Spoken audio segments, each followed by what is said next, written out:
Hello, everyone. You are listening to the C Squared podcast with Corey, Curtis, and Holly, one of our new cohorts, associates, partners in crime. She joined us a couple of weeks ago, and I believe this is her second show co-hosting with us today. We are here with Sarah and Jay from the band Book of Wyrms. Super awesome band. These are great guys. They've got some fun information for us, a lot of fun topics that we're going to go over. Hopefully it's helpful for y'all. But first, I just want to say thank you for joining us today. We are very happy to have you.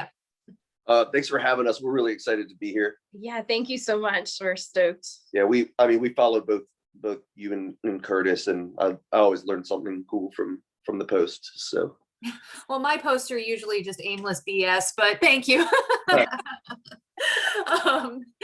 But for those who aren't really familiar with Book of Wyrms or you guys, do you want to just give a brief background, the nutshell version of who you are and what you do, a bit about the band and all that fun stuff?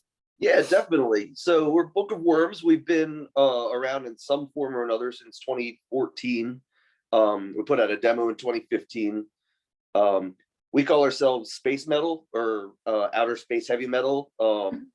And we're doom adjacent, stoner doom adjacent. But we like to make the sound a little more colorful and put in the Hawkwind space rock influences there. The background.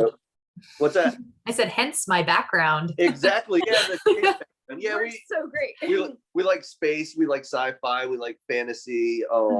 We like keeping rock and roll fun. We definitely enjoy like the psych rock influences in there, but also heavy metal. We've toured a lot on the East Coast. We've made it as far as Chicago and Texas. We've had a really, really good time. We're all good friends, and we all like eating and drinking coffee together.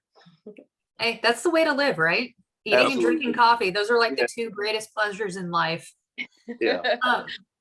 And for your guys' new album, you guys decided to do a vinyl, and it's a pretty cool looking vinyl. People, if you haven't checked it out, go Book of Wyrms on Bandcamp. It's a blue vinyl with a lot of like cloud looking splatteriness going on.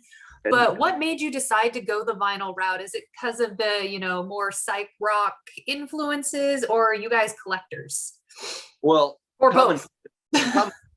First off, the blue one is the label variant. There's also going to be a band variant vinyl coming out, and it's the eco mix. So we don't actually know it's whatever color. Oh yeah, the surprise mix. Yeah, like we're thinking of it like a like when you get the Airheads candy and it's like the white wrapper and it's the mystery flavor. So that's what we're thinking. It might have been a little bit of a tactical error because, like for the pre-order, it turns, and this is just something to think about if you're a band, turns out that if you offer a label version that's really pretty and then a mystery band version that people can't see, they're going to buy the label version, which is great. Brad's doing great on the sales and we're doing well on the sales, but there have definitely been people who have told us like, yeah, I'm going to get the blue one because I don't know what yours looks like. So just to think about, like, the nerd in me is still excited about it and still wanted that because like we don't know until we open it what it's going to be.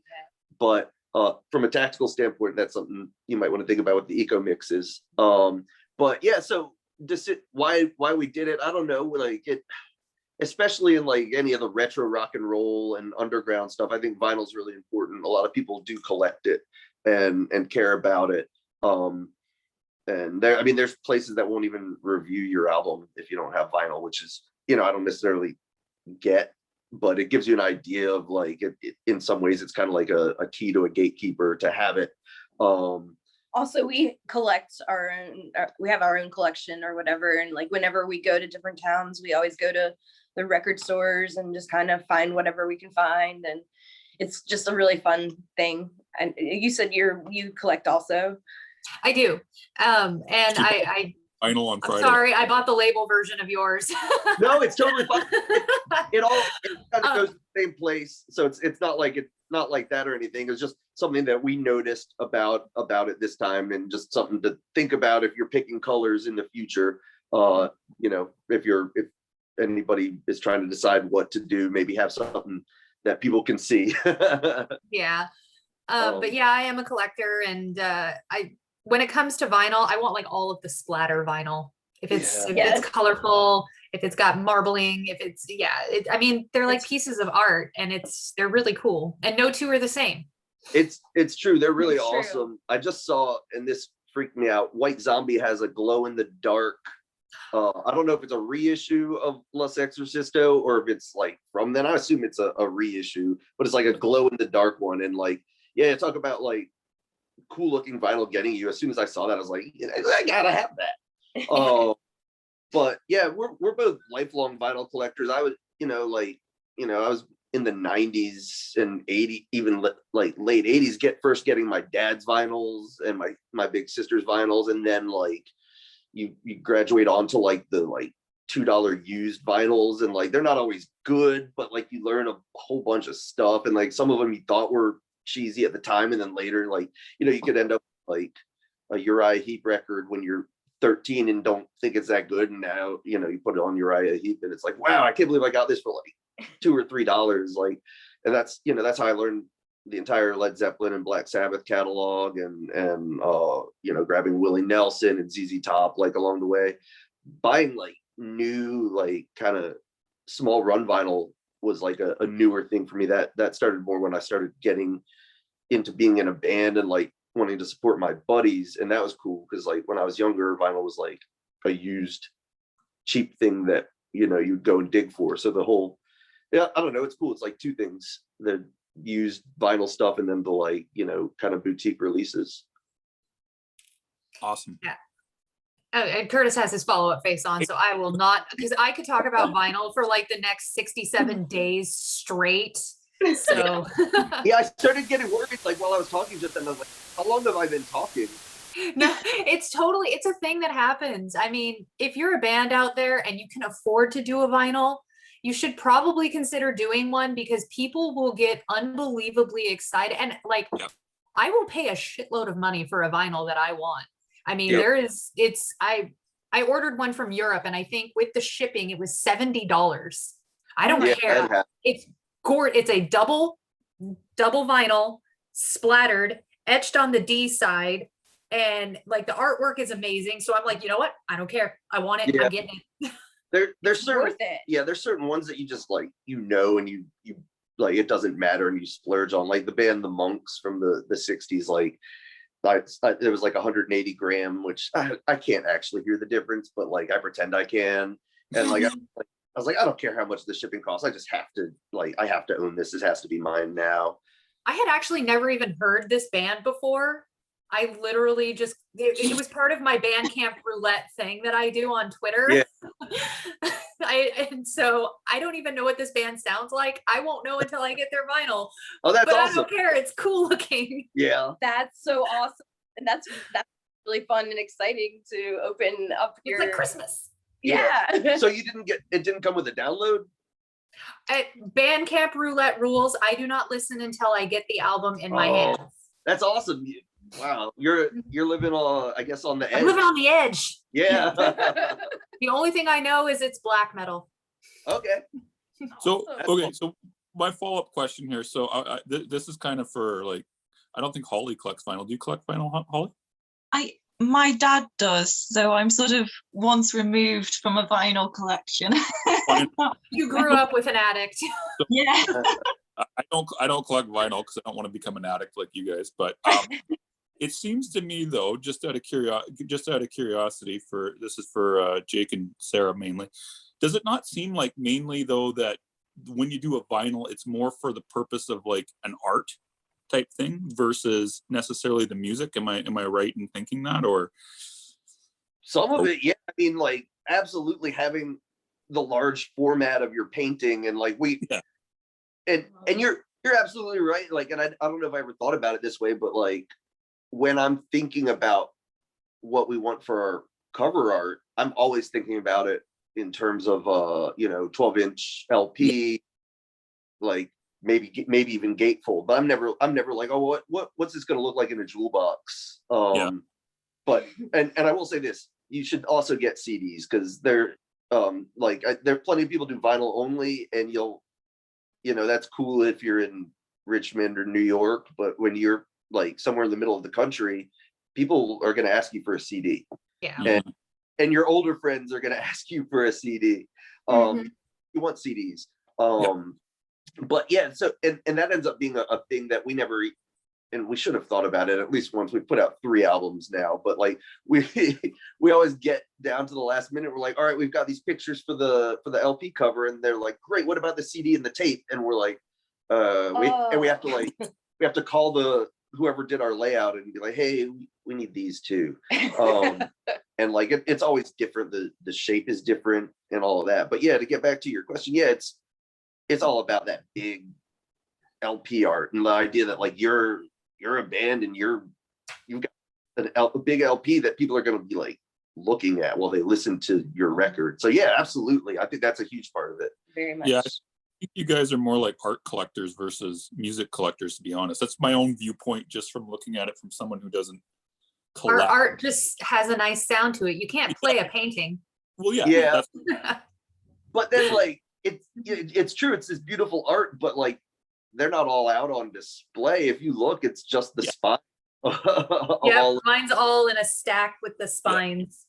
Yeah. But it is like a collector type thing versus just the music, because like you guys have both said, like all 3 of you have said, you'll buy vinyl sight unseen, right? So yeah, you know, Unheard rather. You know what I mean?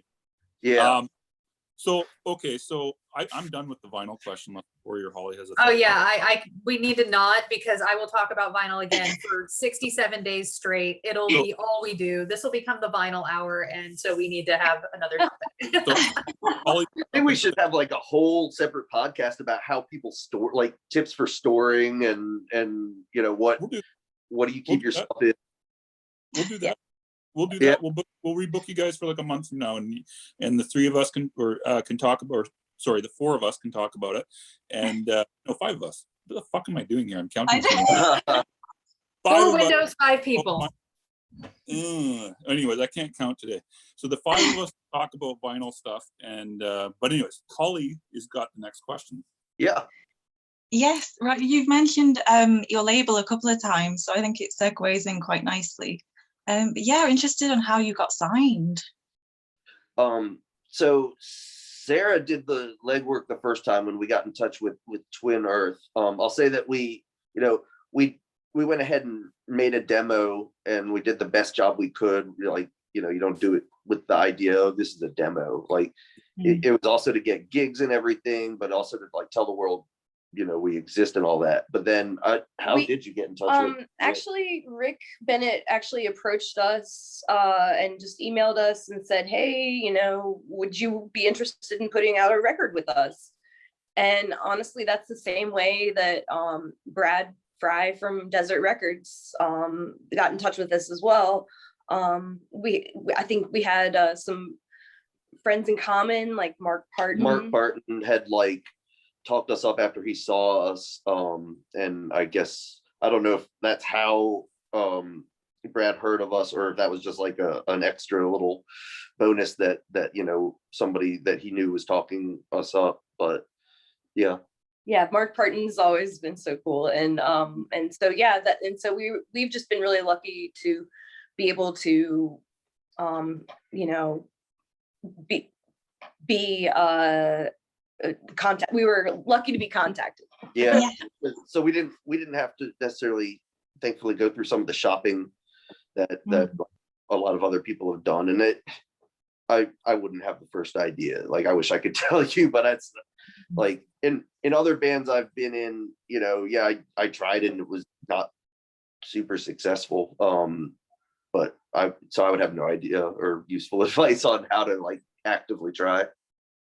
Well, I have a follow-up if Holly's okay with me following up with one. Do you think it's because of the aesthetic that it's easier for you guys? Because I was kind of thinking maybe it's because you guys have the whole package going on with the theme, and you know what I mean? Do you think that's what it is? Oh yeah, Maybe it's huge. I mean, like everybody wants to like, and it you don't want to take it too far and call it pigeonholing, but everybody wants to like be able to put you in some kind of box of like, well, this is I mean, even the coolest band you can think of, it like goes in some kind of box. And like, yeah, your music's unique and our music's unique. And I hate trying to describe it as being in a genre because, you know, I'm an egotistical being and I don't want to admit that I'm doing something that's similar to what everybody else is doing. Totally. But you know, you have to embrace it a little bit. And Curtis, I don't know if you remember, I took one of your social media classes when you were doing those social media challenges with Matt. Oh yes. Yeah. I do. Which I recommend to anybody. Like, it's how we learned to do our EPK and all of that stuff. But also one of the things that you guys talked about was like, think about what makes you special and then like kind of double down on it. And for us, it was really like we were a little less serious, a little more colorful than a lot of the heavier doom bands. Like, nothing against them. They're like, you know, we got tons of friends that are just like in brutal, heavy fucking bands. Yeah. It would have been a lie for us to pretend we're like that. Like, yeah, we love metal, we love, you know, heavy music, but we're also goofballs and into like weird psych stuff. So why not? You know, so we went with it with the cover art. You can see it's always like way different. A lot of people like to have bleak, brutal stuff. We were like, no, man, I want something colorful and psychedelic. And you know, with our whole persona, like, kind of just didn't try and seem tougher or more serious than we are. Like, we're approachable, we're goofy. Like, if the Scooby-Doo Mystery Gang was a band, you know, like it's us. So I don't know. I think yeah, like you do package it up. Also, Does that make you shaggy? We've argued before. I was literally just going to ask that. And also if I can see your dog. Our dog is a cat, but Three cats. Close enough. Our dog is 3 cats. But then I think on top of that, the other big part of it is like, and I this is what I've heard about bigger labels and bigger bands too. Like, you're not going to get signed to anything until you basically almost don't need them. Yeah. Like, yeah, like we weren't sitting around waiting for something to happen. We were like, you know, ruining my Honda getting to like a festival where we get paid, or like, you know, playing to nobody somewhere just because like you can't not do stuff. And I think like the label wants to know that you're like out there and working your ass off too, because they're busy. Yeah. So like basically you're not going to get onto a label that like doesn't need you at all and that like could do everything for you, because why would they do that? Yeah. So like, yeah, I mean, I would assume that both Brad and Rick were like, yeah, these people, I like what they're doing, but also they're gonna do a bunch of the work themselves. Totally. Yeah. Holly, you got more on that? Well, I guess it'd be quite interesting to know, like, if there are any particular areas that you've noticed being on a label has like helped you sort of push further than perhaps you were doing beforehand.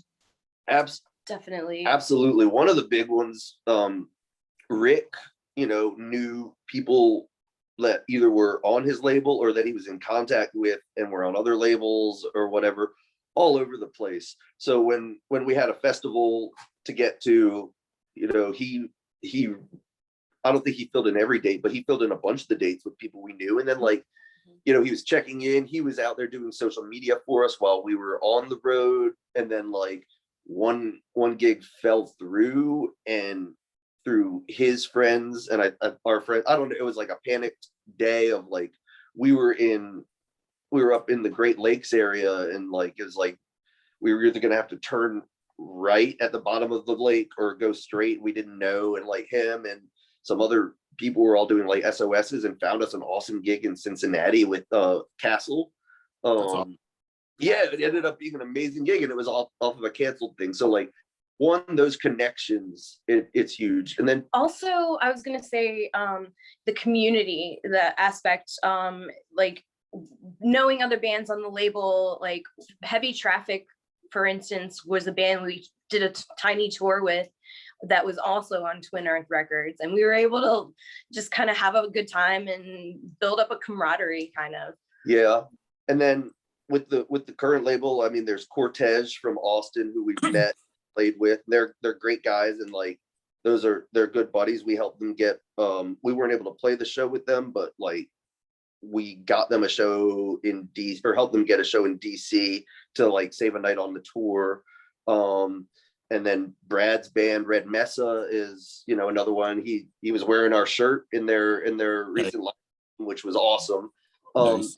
So yeah, I mean, it's like a bunch of other friends and bands that are rooting for you. That's like the small part of it. And then there's like all kinds of, there's like big stuff. Like I assume that reviewers and distributors and all of those people care if it's somebody on a label, and it you know, it feels like snobbery at first, but it's like they know these people, they've worked with these people. It's a little stamp of approval, and also like it's a sign for them, like, yeah, this person's good for getting you these things. Like it streamlines everything. It makes it a lot easier to work with everything. I wouldn't say that it like eliminates any of what you have to do as a band, like at least at our, like there's none of that, but it's kind of like an extra set of hands at every step of the way. That's a good way to just like there's another person that cares and has skin in the game with you. And then on top of all of that, there's just like, I don't know, it does something for you when you're, you know, trying to find gigs and you can't necessarily get every gig you want. And then like somebody out there's like, hey, I believe in you guys, and like you guys are good, you know, like I don't know, that does something. So yeah, for all of those reasons, it's good, but it doesn't like uncomplicate the situation of being an underground band. Totally. Do you have any more on that, Holly? That's possibly it from me for now. Yeah. I'm going to next one then. So we're going to talk about social media for a little bit. I think both of you guys run the accounts, correct? No, she mostly runs the social media accounts. I have my own like personal Instagram. I retweet or regram, whatever it is. But yeah, I mean the social media is mostly her, but yeah, like we collaborate on what she posts. Yeah. Okay. So I guess this is going to be more for Sarah then, because Jake, I know you have your own, like you said, your own Instagram and your own. I think you have Twitter too, don't you? No, you just have. I quit. I like left it up, but I just kind of quit. I couldn't get nobody cared about anything I tweeted. I was just literally just like, that's awesome. That's for hilarious. like months, and I was just like, oh, and everybody I followed, like it was like right before the election here, and so like everybody was just like on Twitter every day, like I hate life is bullshit. And I was just like, this isn't really very good for me, like, and I enjoy Instagram and I enjoy Facebook, so I just got out of there. I get it. Okay, well, actually, before I ask Sarah this question, I do actually have one question for Jake. So why you don't actually post under your own name on Instagram? Why is that? Just out of curiosity. Oh, it's Corpse Search. Yeah. Because I didn't realize that was you for a while, and then I was like, wait a minute. I think that's why I do it. Like, so I work a square job that I don't really want to like go into too much. It's like a regular person job. Okay. And I like to be myself online. So it's just kind of, you know, it's not, if somebody really wanted to find me, I'm sure they could, but he has some hot takes he did kind of want to keep anonymous, and then realized that that's kind of impossible. Yeah, but it's Okay. Also, I guess like I just kind of, I don't know. I guess there's not really good reason for it. I'm just a troll, I guess. Yeah, I just got super confused because I didn't realize for like months that was you, and then all of a sudden it twigged on me that was you, and I was like, oh, that's Corpse Search. I get it now. Because I've gotten my feelings hurt before because like somebody that I'm friends with wouldn't accept my request, and then I was like, oh wait, they might not even have any idea that that's me. You're under. I'm looking right now. You're under there as Jay, but the only reason I think I realized that it was you is because I looked at the profile and it says based at Book of Wyrms, and I was like, that's Jay. Yeah. Oh, Jay. I got it now. Anyways, back. Oh, and I was for everyone's benefit, I did used to argue with strangers on social media a lot more than I do now. I've learned that it was a lot funnier like in like 2014 to do stuff like that than it is now. Yay, a kitty. Sorry, I got distracted by the cat. Oh yeah. That's Jeffy. That's Jeffy, Jeff Jetson. He's shaved, by the way. We just did that. But yeah, so I don't know. All my social media is basically set up for a time when I was more into fighting with strangers online. And, Understood. yeah. Okay, understood. So I'm gonna ask Sarah the official question then, the official social media question. So okay, so you run the Twitter and you run the Instagram and you run the Facebook, correct? Yes. Okay. So it seems to me, maybe I'm wrong, but you seem to be the most active on Twitter. Am I right in saying this before I ask the next question? I feel like I'm active on all of them, but I know what you mean. Yeah. I guess I go into Twitter definitely every day. Okay, so first question is, has Twitter performed the best for the band, or is it just your own personal favorite? I think it might be my personal favorite. I started the account when I was when I was a music journalist. I actually was writing reviews and things like that, and I had a blog called Sounds of RVA, and it was about the local scene here. So I gathered a pretty big following doing that, and then changed it over to the band, and most of the people stuck by me, and so I feel like I have the largest audience with Twitter.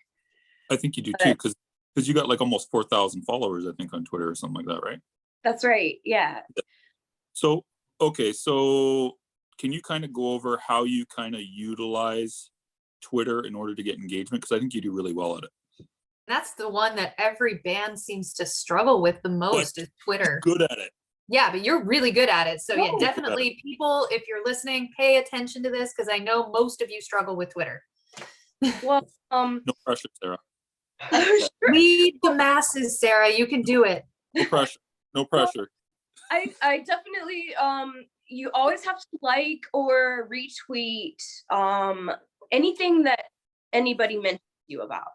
So I make sure that I haven't missed anybody. I'll do a little quick search for Book of Wyrms if anybody's mentioned me.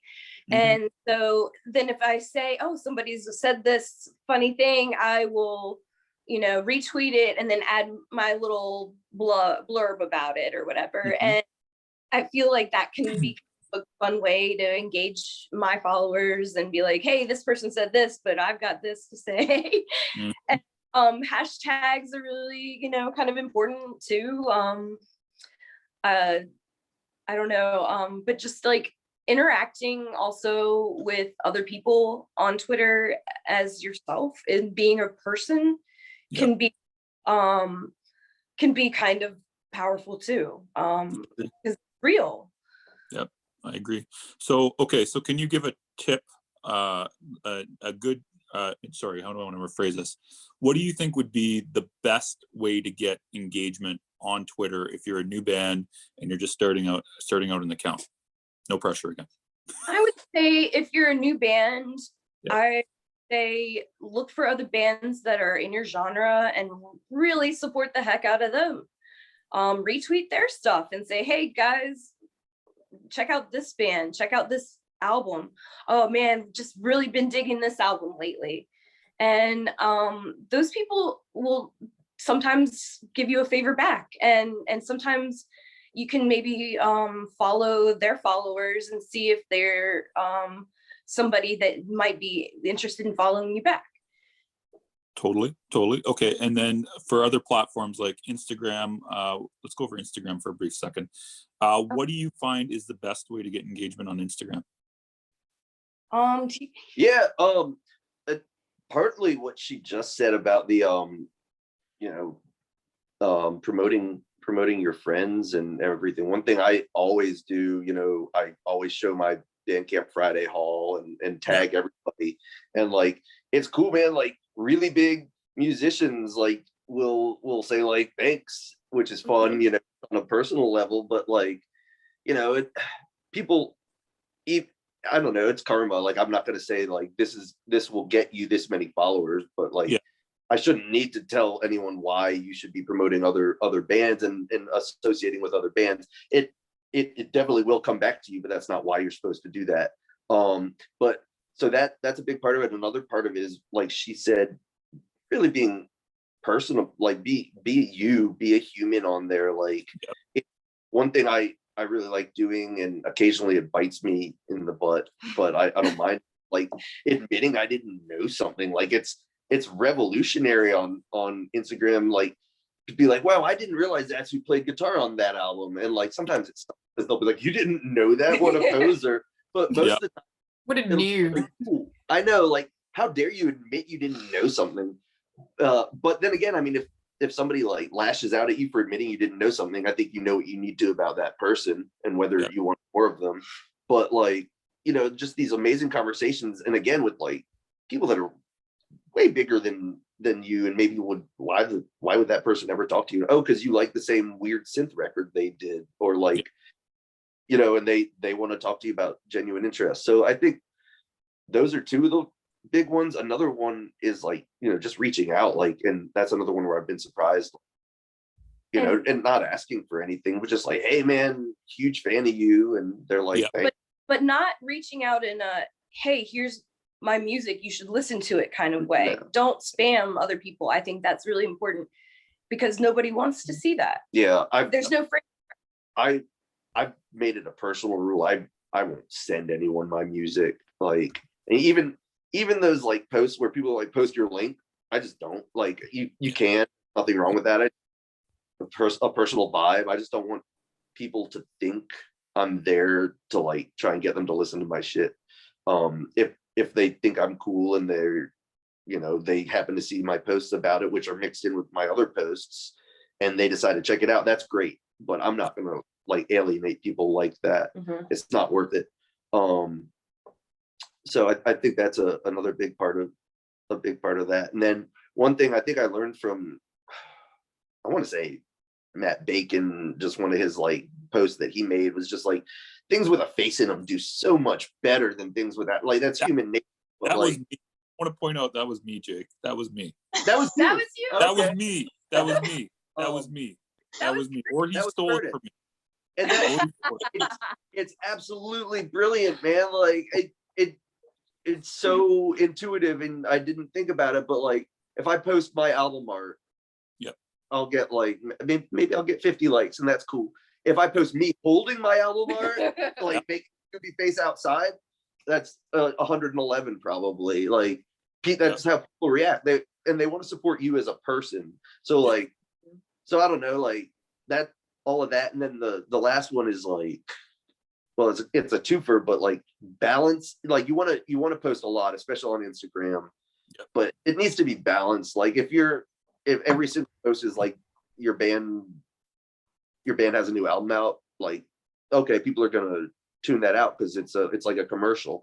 Like, I'm not saying don't mention it, but like mix it in with your life. What else have you done? You know, like, yeah. And I mean, some of that's like sneakiness, but then some of that's like, look, I'm a person, I'm gonna promote my band. I've warned people, like on Facebook, I even said, like when the pre-order started, I said, you're gonna be hearing, like, mute me for a while if that bores you.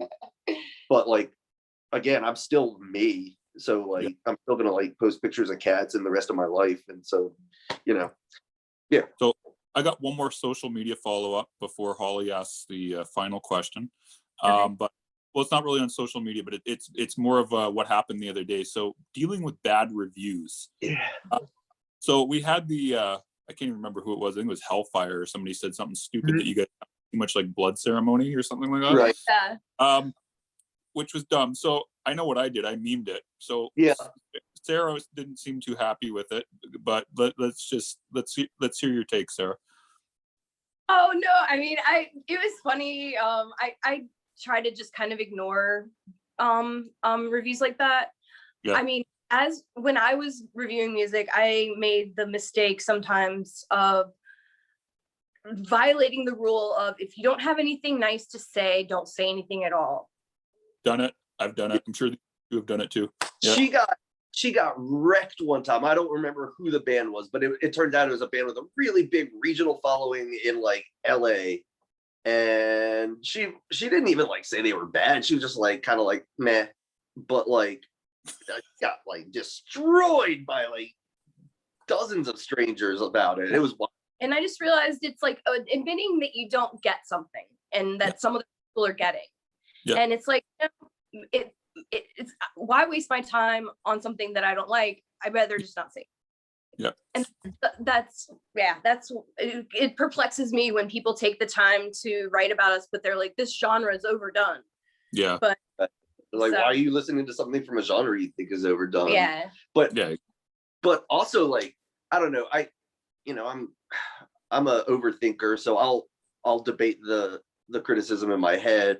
And in that particular scenario, basically, like, they said, yeah, this is a really good record. If it had come out 10 years ago, it would be even better. And it's like, well, I don't have a time machine, man. Like, if either you think that sound is a good sound or you don't think that sound is a good sound, there's not much I can do about it not being 2010.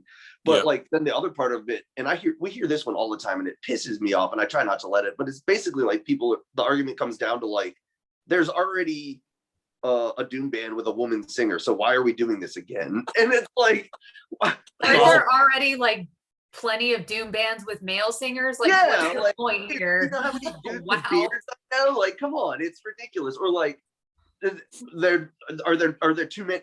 Nobody ever says there's too many death metal bands? Like, there's a lot. Yeah, get it. There's a lot, and it's competitive. We're all out there like trying to make the best record. I guess we're only allowed to have one band from every genre now.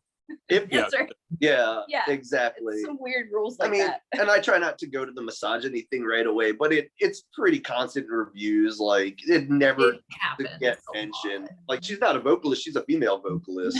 We're not a doom band; we're a female fronted doom band. True. Oh. Yeah. And But it happens. I mean, it happens. It does. And it's fine. And if I were smart, I just wouldn't read my reviews, and I would just trust that, like, or at least not read them unless somebody else posts them and says it's a great review. But really, like, all of the less than good reviews we've gotten, if you really get down to what the criticisms are, it's like either, what the one we just said, or it's something like, one time it was like, this record's too short. And it's like, so you liked it. Like, you enjoyed the record. And then one time it was like, they had a fast song, and that bummed me out because I was enjoying the slow songs. And it's like, all right. So nobody's ever been like, your songwriting sucks. Nobody's ever been like, your rhythm section is whack, or your vocalist is terrible. So, like, at the end of the day, like, yeah, they have to say something to show that they know what they're talking about. Like, it would be like, if they said it was a really good record, it'd be admitting that they hadn't heard a better record that you don't know about. So I don't understand that mentality. Why can't you just be like okay with something and just leave it at that? Yeah. When I write my reviews, it's like, this is a good album. Listen to it. Yeah. Here's why I like it. Yeah. There's definitely. Or if I don't like it and I do still have to write the review, this is not a good album. Here's why I don't like it. Right. But at the end of the day, most, like, especially like if you're like not them, but like hobby bloggers, like, you didn't even have to write a review. If you didn't, my shit bummed you out, you could have turned it off and forgotten we existed, Exactly. Like, so, yeah. One more thing, just on that before Holly asks the final question. I'm doing my last follow up on this. I swear to God. So, did you share that? You be quiet. Hey. So, no. Did you share that review, Sarah? I did not. Okay. Why do you think it's a good idea for bands to share reviews, negative reviews? And if not, why not? I think it depends on I think it depends on the review, I guess, the negative review. I guess some people think that, any press is good press. I'm one of them. Yeah, I think and sometimes it's fun to just kind of even make fun of what they're saying, and by posting it in like a tongue-in-cheek kind of way, just like that's what Curtis does. He memes his clients' bad reviews. And then like that, some of those have been hilarious. Those have been hysterical lately. So I have been really enjoying that, and I love being able to twist somebody's like negative intent to something that we can use. I love that. So cool. I'll probably post something like, I'll probably repost your meme, honestly. Sweet. Hell okay. Yeah. But just I would say, I don't know. I'm more of a everyone.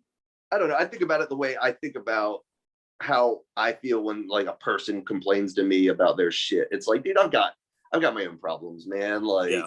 Like really everybody loves a winner. Like, yeah, we've had bad gigs too. Like, I'm not gonna go online and like I've seen other bands bitch about a gig, and it's like, really, you just told the whole world that nobody came out. Like, it happens to everybody, but like, was there a reason you wanted the whole world to know nobody came out to your gig? Like, so same thing with that. Yeah, obviously people That's don't cringe. like, people don't like my, there's people out there that don't like any band. Like, you don't need to remind the world that somebody out there doesn't like your band. One, and then two, like, I don't know, it's just, you always, I like bands that come off as happy and grateful and thankful for what's going on. And so anytime a band complains about almost anything, unless it's like, oh, we got robbed, like anything less than that, I'm like, man, come on, like that shit happens to everybody. Like, we're not all here to like support you and hold your hand when things go wrong. I agree. So we got the final question, since we're running overtime now. I just realized we're 12. It's been fun. This has been good. So Holly's going to ask the final question. Okay. I'll try and do this quickly. So yeah, basically wondering if you've got any advice for bands and musicians about red flags with any PR companies or PR in general. I would say I don't know any red flags about that. I would say the biggest red flag is, and this is going to sound like a plug, but especially your first time out, man, get somebody to help you. Like, it really doesn't cost that much, and just get somebody who's done it before to help you a little bit. It doesn't have to be like a full PR campaign. Get somebody to like look over your EPK and get a second set of eyes on whatever your email is if you're trying to do it yourself. I would talk to people before signing with somebody. Like, we used Curtis, or I should say Rick used Curtis on our records there, so we already knew what we could expect and everything.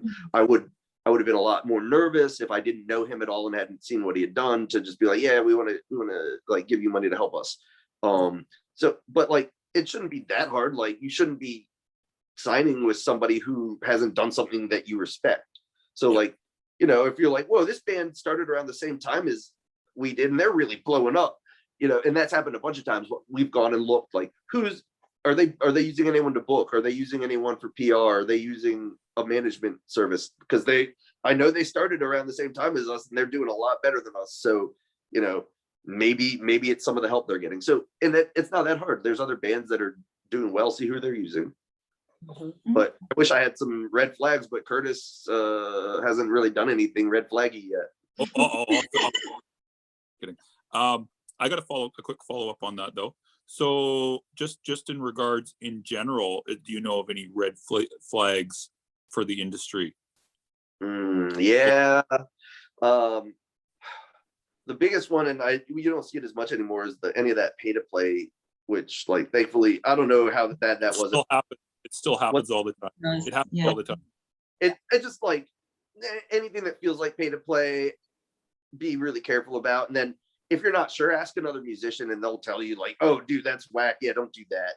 And I know, especially at first, it feels like, oh man, we should say yes to everything. Like, that's how you get ahead, is by working hard.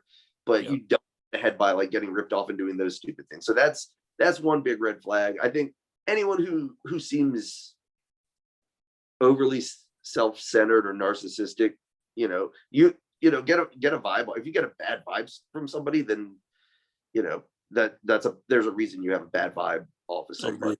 And then the other one is like anything that just sounds way too good to be true. Like I was saying before, like, why, like, if you just started, do you really think you're that amazing that, like, like the hugest label in the world's gonna have interest in you? Like, think, or like somebody says they can get you onto a big ass festival or opening for like, a big ass, really? You think that, like, you won the lottery and you're just the luckiest person? Come on, like, be realistic about that. So yeah, I would say those are the only real red flags I know. I'm not any kind of like insider with that, but I also have chosen to like mostly work with people that are friendly and I became friendly with and I'm able to know somewhat well. And if somebody gives me bad vibes or even tries to like be super alpha dog, you know, and like they're gonna tell me how everything is. Like, okay, you're not making me feel like I'm gonna be in control of the situation, so I'm gonna back off a little bit. Yeah, totally. Holly, did you have any follow-up on that? I guess I don't want to open up too much of a conversation, but it does feel like networking is quite important here, isn't it? Because if you know who you can work with, Yeah. then you know hopefully that you can trust them. So Exactly. Yeah, but again, it's this it's the community-based networking. It's not like, or well, there are people who do it transactionally, and we can sniff them out. Everybody, there's good actors, and like it's sort of a network that you get to slowly get ingratiated into, where like you've let bands stay at your house and you've gotten gigs for people even though you couldn't play that gig. Like you were like, yeah man, I know this person, I put you in touch, and that sucks, I'm not going to be part of it, but like, you know, so it's completely selfless that you've done that. And like those little things versus people who everything's transactional for, and like, you know, people can smell the difference. So yeah, you do want to network, but you want to be, again, the goal should be like friends that you can work with in the long term, not people you can get a little something from now, and who cares what that. I think that's Corey's favorite subject. Yeah. Of networking and using people. Yeah. Yeah. Yeah. I mean, man. and it does work in the short term. It does, unfortunately. But in the long term, that reputation is going to get around. Yeah. People will know what you're doing. It won't matter how flattering you are or how much ass you kiss. People will know exactly what you're doing. And it's going to, you'll crash and burn eventually. I mean, it's the difference between networking and manipulating people is in networking, both sides benefit. Like Curtis and I, it's a networking arrangement. He helps me, I help him, and I get to see your cat, so I get to benefit here. But if you're going into a relationship or into, you know, reaching out to somebody solely from the mindset of what can I get from this person? How can this person help me? Rather than how can we help each other? You're just a manipulator. That's it. Yeah. That's all you are. You're nothing more than a user. And sorry, this is something that gets me fired up because this is like my biggest pet peeve in the industry. Yeah. And so I get all like about it. Understand. No, and us too. I mean, it's absolutely like that. You know, we always, like, anytime we're like trying to like get a gig with somebody in another town, like I make it clear as a bell, like anytime you want a Richmond gig, even if we can't play it, I'm on it. And that's not transactional. I want them to know up front that we're not users like that. Like, and we, you know, if somebody helps us out, I'm, you know, I'll do what it takes. And then even if they didn't help me out, if they're cool, I'm going to try and help. But yeah, like there's no official blacklist out there that I know of, but word absolutely gets around about that. This community is so tiny that we don't need I mean, it seems like it's massive, but it's tiny and we're all connected. So we don't even need the blacklist. We will know who you are and what you do. Right. Exactly. And there are bands, and obviously I would never say who, but there's bands that like I know can't get a gig because they just did so many like just for themselves things where it was like, man, if you hear from them, run. So but then there's other bands where it's like they're known as like the nicest, sweetest people, and like even if their band can't like play with you when you come to town, the singer's gonna be there with like and whatever friends they could round up. So, you know, and that again, it's just a huge difference. Like you should be trying to make friends that like the same things, you're not collecting resources. It's also just the golden rule. It's just like do what you want for what you would want others to do for you. And I just treat people that way in general. And that's kind of just the band philosophy in general. Cool. Holly, do you got another follow-up on that? I think that's everything. I know time's ticking on. Time's of the essence. Yeah. Sorry for keeping you guys so long, but anything do you want to say anything before we wrap up? Oh, I was just going to say thank you for taking your time and going over time limits with us and everything. We've really enjoyed talking with you guys. Yeah. At last, where you guys are definitely going to be rebooked probably for next, I think. Hell yeah. So I guess that's everything unless Corey has something. No, I'm just going to say, check out their album, Occult New Age. Comes out this week. Since they're not plugging it, I'm gonna plug it. And- Oh yeah, we should do Buy that. one of the vinyls. Do it. Okay, that's everything. Party on, Corey. Party Yeah. on, Curtis. Party on, Holly. Party on, Sarah and Jay. A lot of partying. Yes, Thanks, Corey. Thanks, Holly. Thanks, Curtis. you're welcome.